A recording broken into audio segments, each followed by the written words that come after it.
In Acts chapter 9, verse 20 to, we'll start with verse 19 to 25. Okay?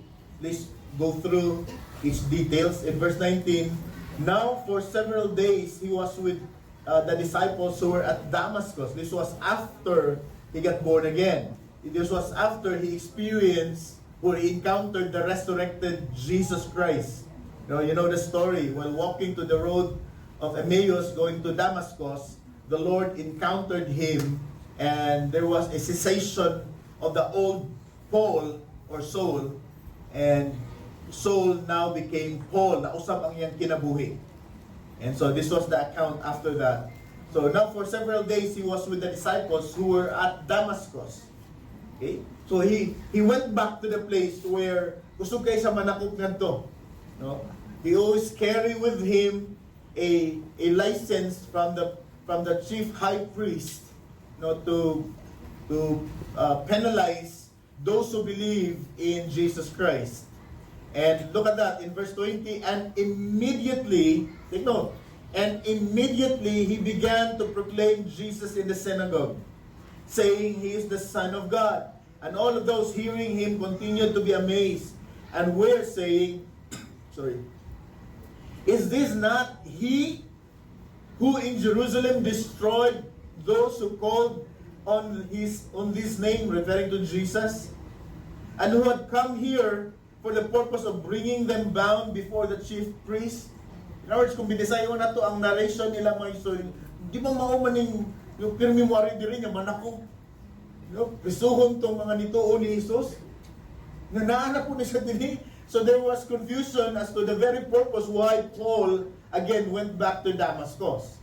Sa Damascus, mga migson, is actually part of Syria nowadays. It was actually, just a quick note, it was prophesied to be annihilated. The Bible gave a prophetic declaration on Damascus that the land will not be inhabited anymore. In fact, pagamay ng ang population ng Damascus karon. So, that's the word of God. One day, that place will be a desolate place. But anyway, during that time, a lot of people believe in the Lord Jesus Christ who hide themselves in Damascus. They have to go out from Jerusalem because of the pressures in Jerusalem, so they have to move out. And Saul learned when he was still a priest, learned that a lot of followers of Jesus Christ were there. But this time, he went back with another reason. Okay? Look at verse 22. But Saul kept increasing in strength and confounding the Jews who live at Damascus by proving that this Jesus is the Christ. Take note, there was a shift of message. There was a shift of purpose. Verse 23. And when many days had elapsed, the Jews plotted together to do away with him. So, katong mga Hudiyo, nagplano na patyon si Paul. Sa una, si Paul ang tigpatay, karon siya nagkaroon ang plano patyon. But their plot became known to Saul, of course, God's wisdom. And they were also watching, the gates day and night so that they might put him to death. So, ibantayan siya every angle and every movement sa city gates to capture Paul. But his disciples took him by night and led him down through an opening in the wall, lowering him in a large basket. Right? So, Paul before was a zealous defender of Judaism. He once tried to kill the church of Jesus Christ, destroy the church of Jesus Christ. And in his life in Judaism, he had always fought the importance of the law. He emphasized me, and of service to God, and he was careful to punish anyone who disagreed about this law. But when Paul encountered the resurrected Christ, and you know the story, there is a transformation within. Right? So, the change was so strong, and now he had a different battle. He had a different enemy. He was now the soldier of grace, fighting not against flesh and blood, but against spiritual rulers and authorities set up against the Lord Jesus Christ. And so he was now a different kind of soldier. Can you see the difference? Okay? So we're talking about resurrected life or a transformed life. After resurrection, what are we believers? Unsa man ta na mga believers sa Ginoo? Naabay kausaban. Right? And so, the hand that wrote out execution papers for Christians, remember, it was Saul who signed on and gave the go signal for Stephen to be stoned to death. Siya pirmi ang muhatag go signal na patyon ang usa ka follower ni Jesus Christ. And this time, it's a different life. No, after being saved, Paul wrote most of the words in the Bible. In fact, there are actually, if my memory serves me right, mga 13 records in the Bible, 13 letters written from the heart of Paul concerning salvation and God's love to the churches. And the man who once demanded the blood of Christians would come to desire the blood of Christ to be applied to every heart. So there was a total shift. Grabe ang kausaban ni Paul. The man who traveled everywhere to hunt down Christians now travel to the ends of the earth to tell people about Jesus, the only Savior. So let's look at a picture of transformation here. What a picture of transformation from the heart of Paul. What a picture of transformation. And allow me to give you John MacArthur's commentary on the life of Paul on his conversion.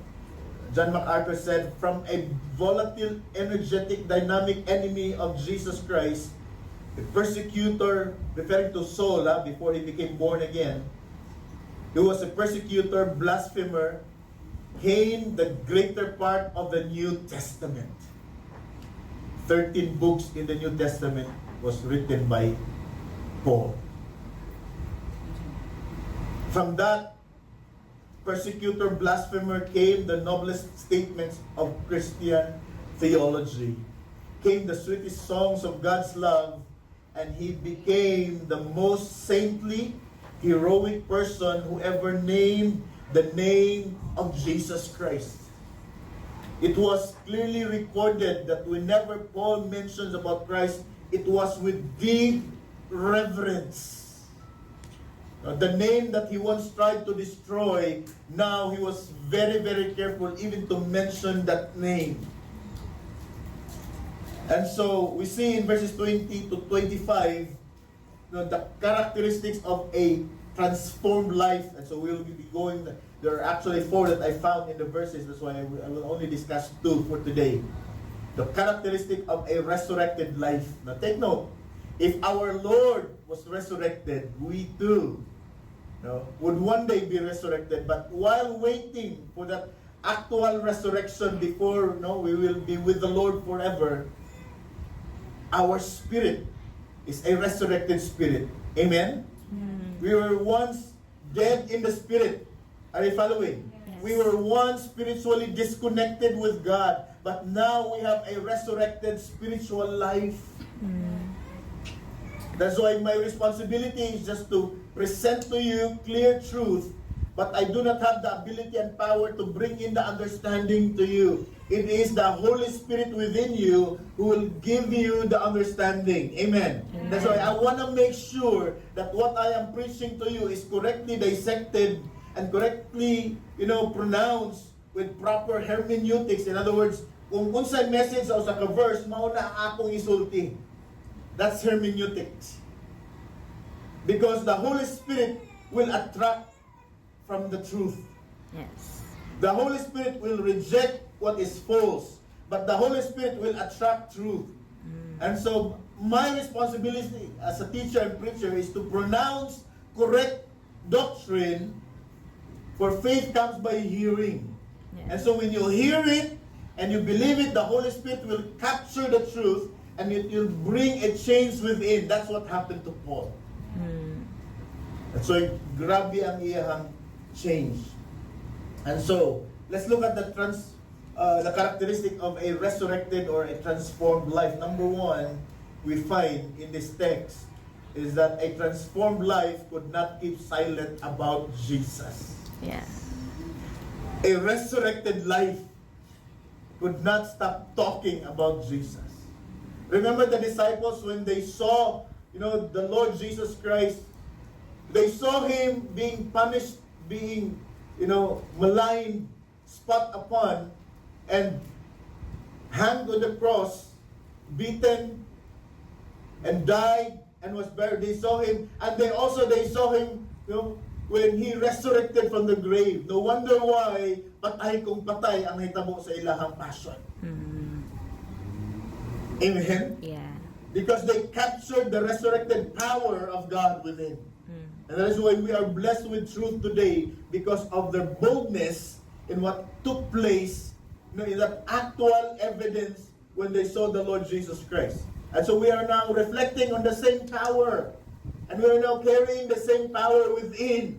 And so learning from the life of Paul, a transformed life could not keep silent about Jesus. Look at verse 20. Now, for several days, he was with the disciples who were at Damascus, and immediately, pag makikita siya ng Christians, dakot tayo.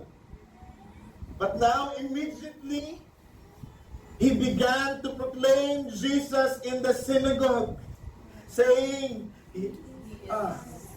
while pondering upon this, what a change. Yeah. Before he is the blasphemer, but now when he encountered the Lord Jesus Christ, he pronounced with boldness and he said, He is the Son of God. In our vernacular, lahit man gud ang Bisaya pag mag-explain ng something, di ba? Siya lagi ang tinuod. Before he tried to deny that Jesus was a fake. But now he's asserting, the man that I once tried to invalidate is the man that I now know is the Messiah whom we are waiting for. Yeah. And when he entered the same synagogue, which ato siya manakop ngadto, he immediately, that's why, have you noticed ang mga disciples ngadto, could you imagine the emotional, kanang contention? Manakop na po niya. But before fear captured them, Paul immediately entered into a true declaration, and he said, brothers, he is the true God. Amen. Amen. Now, if you are the Jewish believers at that time, pero si Jesus ang tinuod. Wow! Amen? I don't know what, it's not described in the Bible, but could just imagine human being, the truth is being contrasted. So, a transformed life could not keep silent about Jesus. Say amen. Amen. Paul could not hold back from speaking the truth. Let's reflect. The same power that rose Jesus from the grave is also the same power that is in your heart right now. Amen. It is the same Jesus. It is the same Holy Spirit. We all know this, how this works. Good news, the gospel. The gospel must be shared. That's why when I heard CJ yesterday, yung pastor, mga anak may diha, although kapoy na akong lawas, pero it's so nice to deliver truth to somebody who does not hear the clarity of the gospel yet. And I wonder why, our friend Ivan accepted the truth. Amen. And that's why she's here. And I don't think she's convinced. Rather, she's forced by CJ. I don't know kung say sabot ninyong duha. But she said yesterday that she wants to go to church. Now, praise the Lord. And so a transformed, resurrected life cannot stop talking about Jesus. Do you agree with me? Amen. Come on. Yes. A resurrected life cannot stop from talking we love to share good news, right? Yes. What about wedding good news? No, kanang kabaw ka kaslunon na ka. No, labi na ka nakaslunon kag July, May, no? How many ladies to get engaged keep quiet ka na nagilom-hilom lang siya. Wait, kaslunon ko na ka. Yoy. So you love to announce good news, right? Yes. Come on. Yes. How much more when you hear the good news that Jesus, who is the true Messiah, because take note, the belief of the Jews for a God, He must be the author of life. Kung wala ma-resurrect si Jesus Christ, our faith is in vain. Walay pulos ang atong pagtuo kung wala mabanaw si Jesus. Praise God, the Bible says our Jesus is alive. Amen. Amen? Yes. And so here's the point. Here's the point. You know, Paul was originally going to the synagogue in Damascus with letters from the high priest commanding the people of Damascus to persecute Christians. But now he is coming to this same synagogue preaching Jesus the Messiah. So why are we reluctant today? Si Paulo, grabe, kanay mong wala rin na sa sala ni Paul.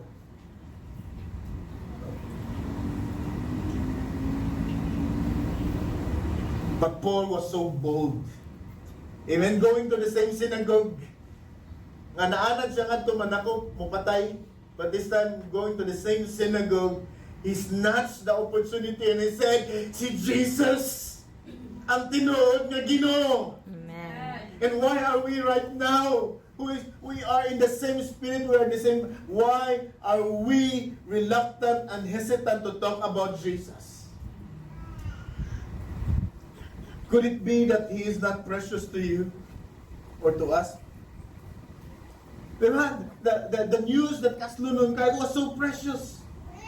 No? Ay, salamat, pakaslan na yun ko.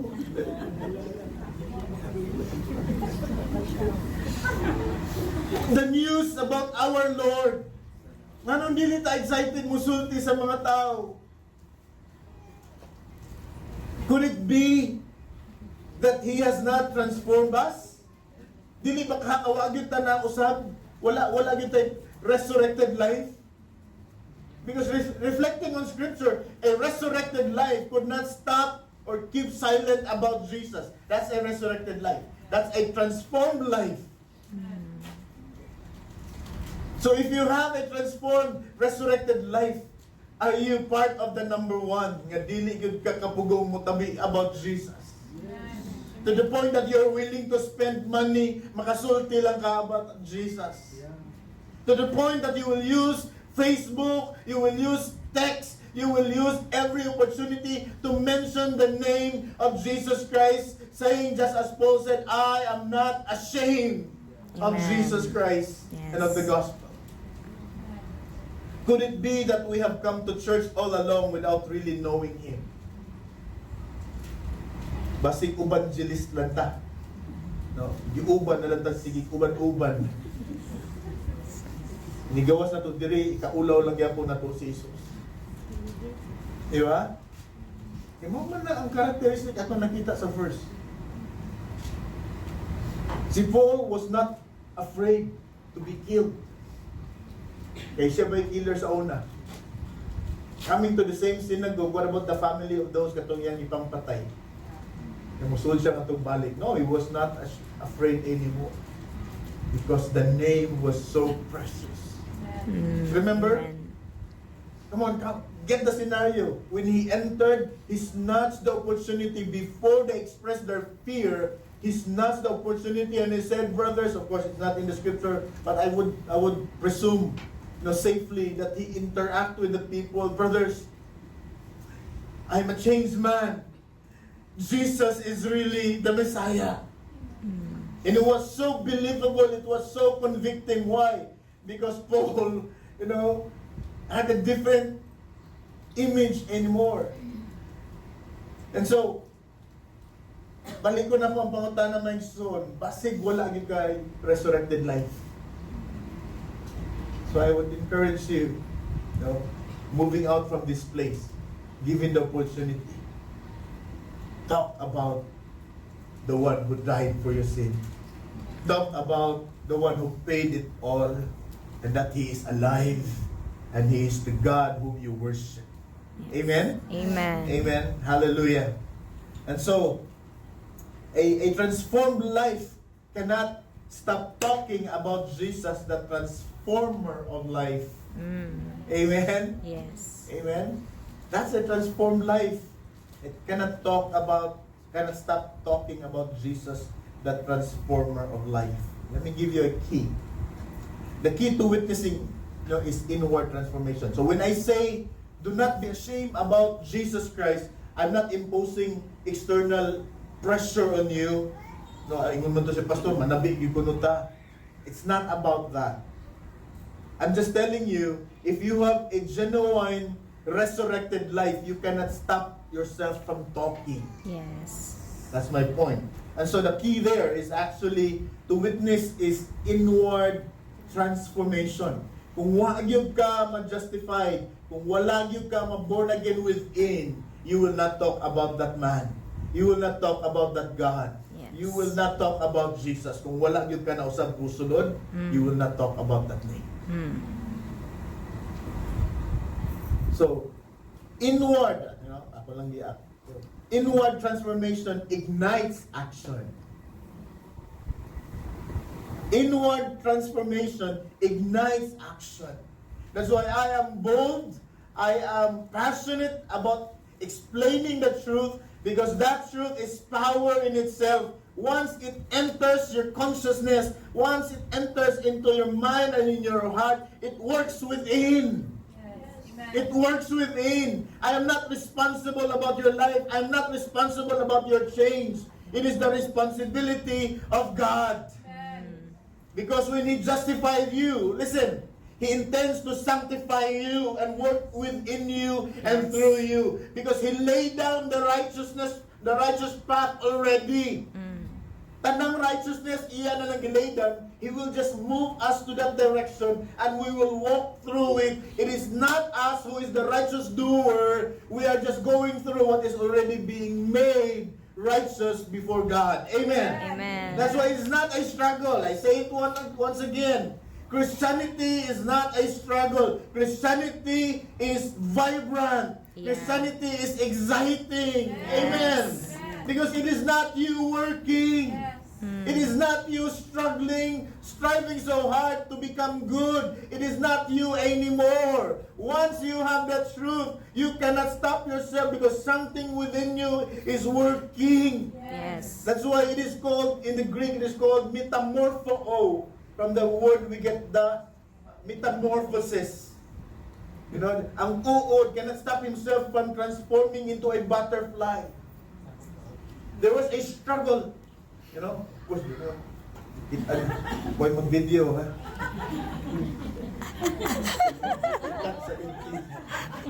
I cannot imitate the uod. Mag-struggle siya.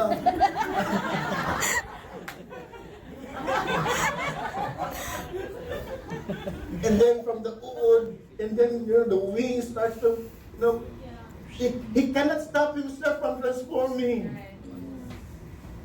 That's metamorpho. A resurrected life cannot stop himself from changing. Yeah. You cannot stop yourself from talking. And for you to be convinced to talk and to speak, God will bless you with so many things that you will be convinced that God is good. And you cannot stop yourself from opening your mouth that God is real. Amen. Amen? And so inward transformation, which is not actually man-made, which is not actually, program, process. Inward transformation is the work of God. It is the work of God. None of us, none of our effort that made us a Christian. Are you listening? Yes.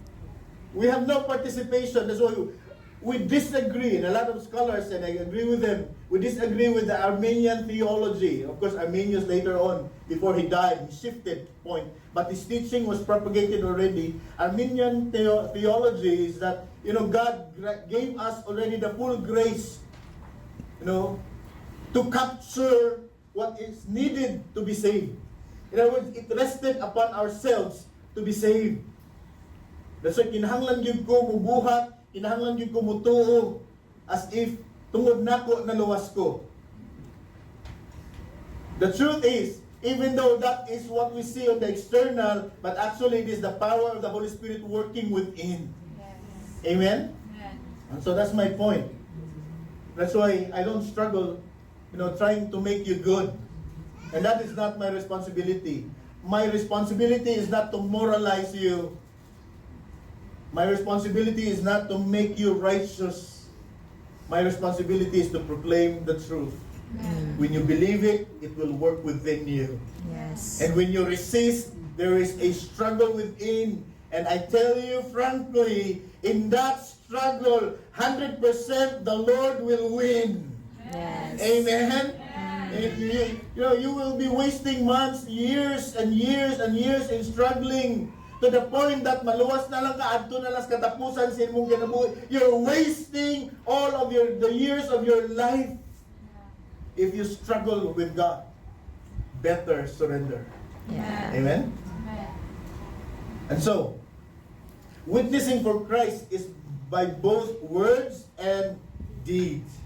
And so we must not reduce witnessing for Christ to either of the two. They are two sides of the same coin. Kung nakaisulti na trabaho na sa Holy Spirit, di yung kakapugong, mubuhat yung ka kung unsa imong isulti. Nata na to? Yes. In other words, you will become the doer of what you are proclaiming. And when you deviate in what you are saying, there's a conviction within. Are you following? Yeah. And That's then right. one day you will say, Lord, I entrust everything to you. James said in verse 22, chapter 1, do not merely listen to the word and so deceive yourselves. Do what it says. Yes. Right?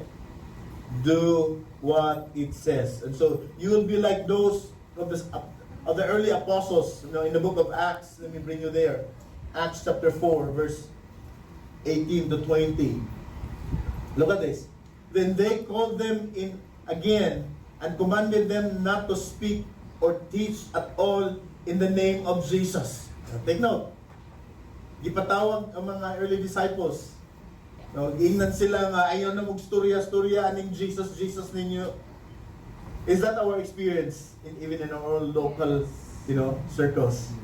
That your family would try to stop you from being a follower of Christ.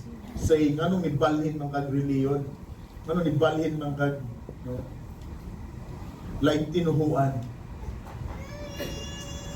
That happened to them. But look at verse 19. This is Peter. Peter and John replied. Of course, I want to try to picture the actual contention. Sinita mo sa ilang discussion. But Peter and John replied, judge for yourselves whether it is right in God's sight to obey you rather than God. Pag naganay mo pugong nimo nga ayaw na pag no Bible diha, come on, what is right there?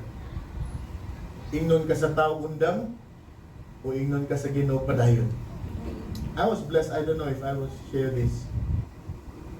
I will not mention the name. A child within our Jesus First Kids.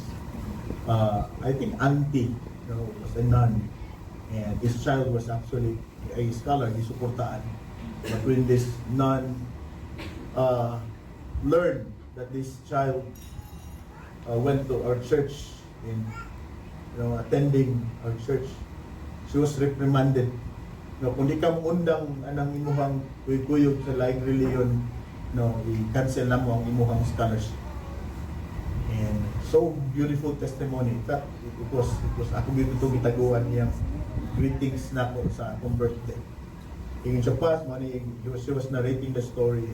But later on, ingin siya, but di gyud kumuon. Pero may nakuyawan ko na siya.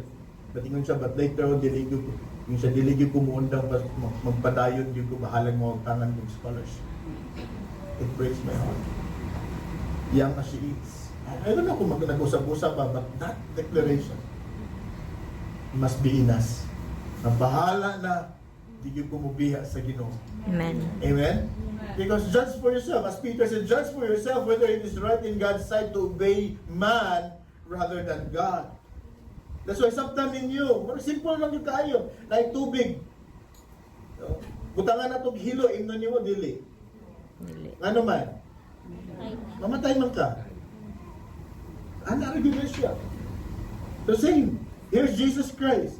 If you receive Him, He is the eternal life. Kung mo sa dawaton, you will have eternal life. Judge for yourselves kung sa'yo tinuod. I'm not saying it, that is not my personal declaration. I say it because it is in the Bible. I explained this during the retreat. For Christ's love compels us because we are convinced that one died for all. Who died for all?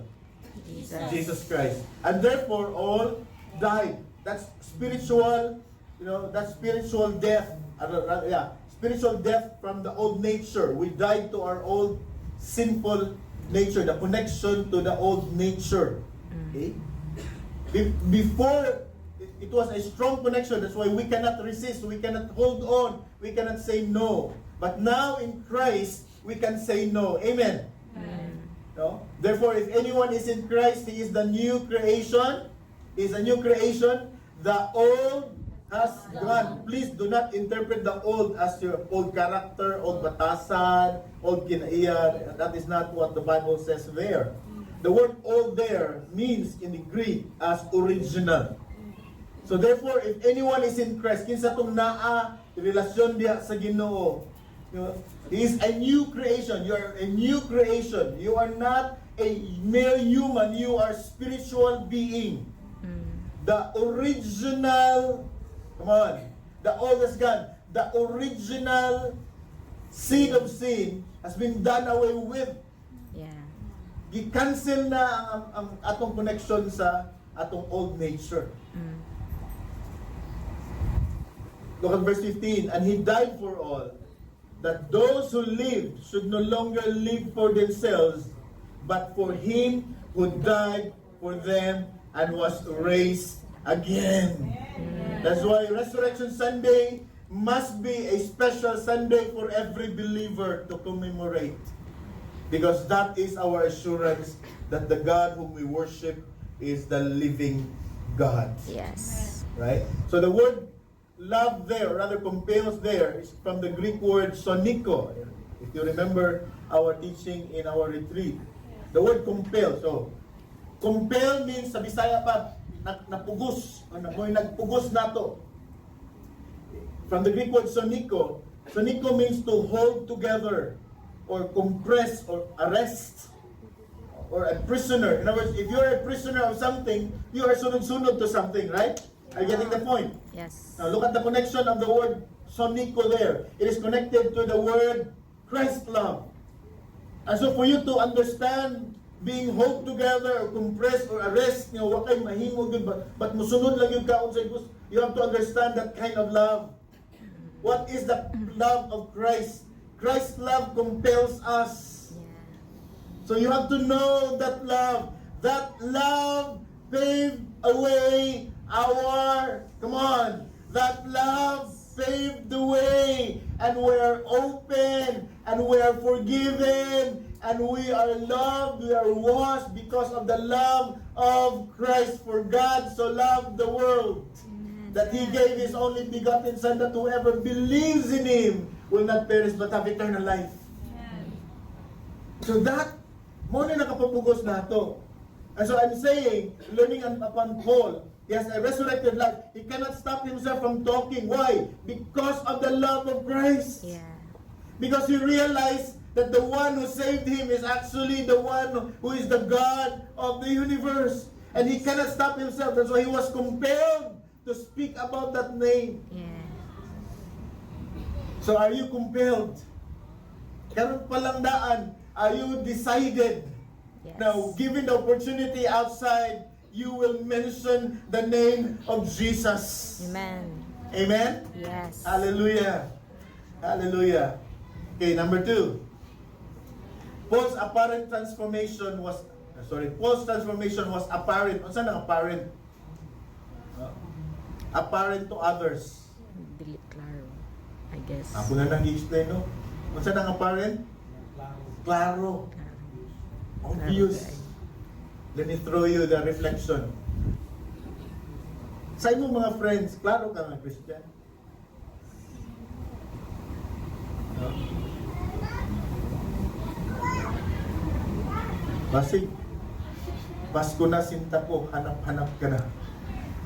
Di na ka mailhan ka, hanap-hanap na yun.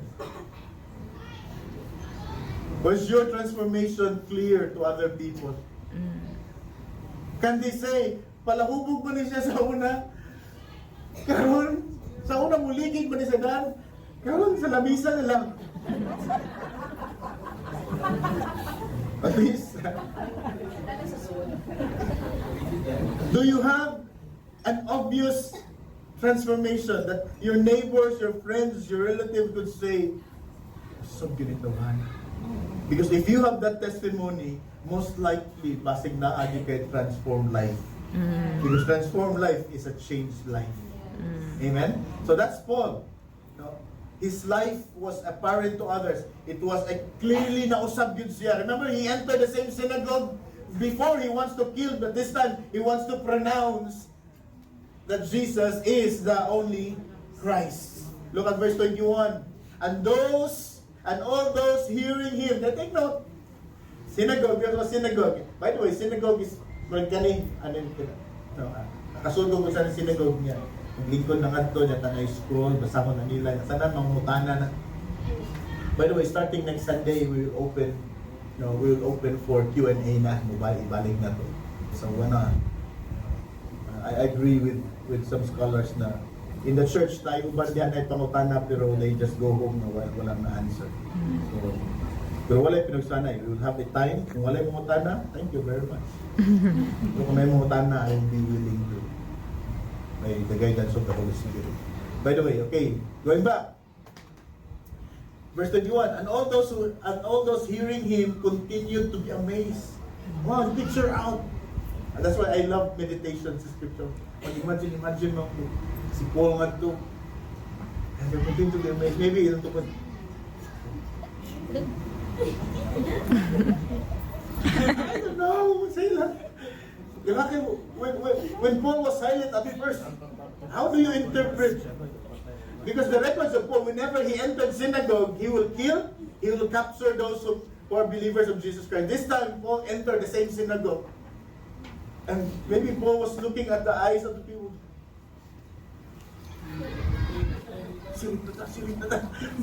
Paul said, look at this. And all those hearing him continue to be amazed. And we're saying, is this not he? Tabangin ko na kung Bisaya ni. Mao ba ni siya? Itong nagto sa Jerusalem.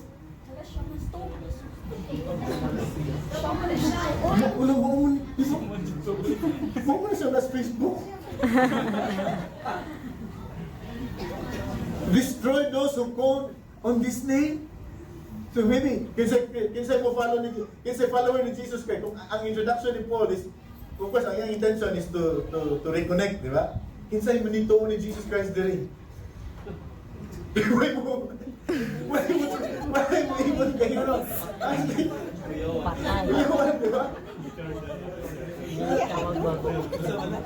Is this not he in Jerusalem destroyed those who called on this name, referring to the name of Jesus, and who had come here for the purpose of bringing them bound before the chief priest? Praise the Lord. Paul did not make any pasakali na diretso na siya. Siyempre, mga nawa ito po.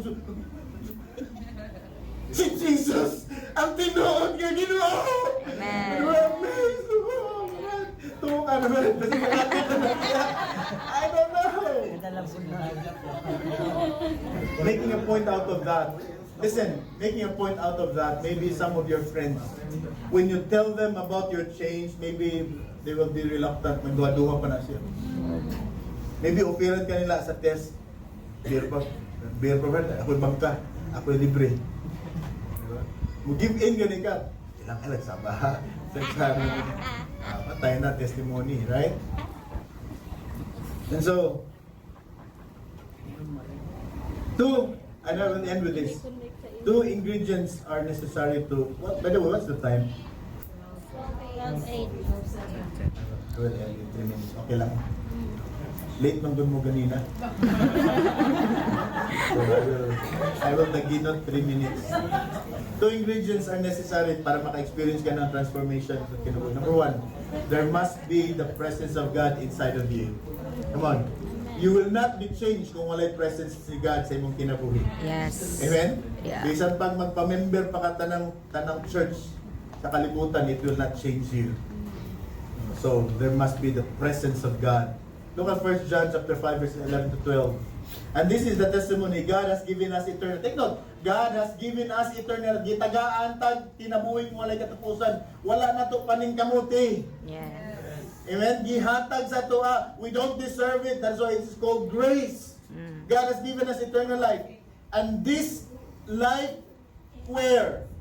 In His Son. Son. That's why if you believe in Jesus, you have eternal life. Yeah. And if you have eternal life, you have God with you, because eternal life means Jesus.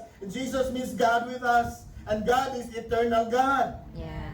That's why this life is in His Son, His Word who became flesh. Look at verse 12. He who has the Son has life. He who does not have the Son of God does not have life. Simple na kayo. Yeah. Kung binisay mo na itong verse 12, kinsa tong naay anak sa Ginoo siyang kinabuhi, he who has he who has the Son has life. And he who does not have the Son of God does not have life. If you do not have Christ inside of you, you have no life. So that's why you have no joy and you have no satisfaction. Look at verse 8 of 11 of Romans chapter 10. What does it say? The word is near you. It is in your mouth and in your heart. Isa imong gidawat? Jesus Christ. Asa Jesus Christ? So near. He's not up there. He's not there. He's not someone that you need to go to be with Him. Where is Jesus? Is in our heart. That's why it's just a mouth away. Mouth away, tama ba?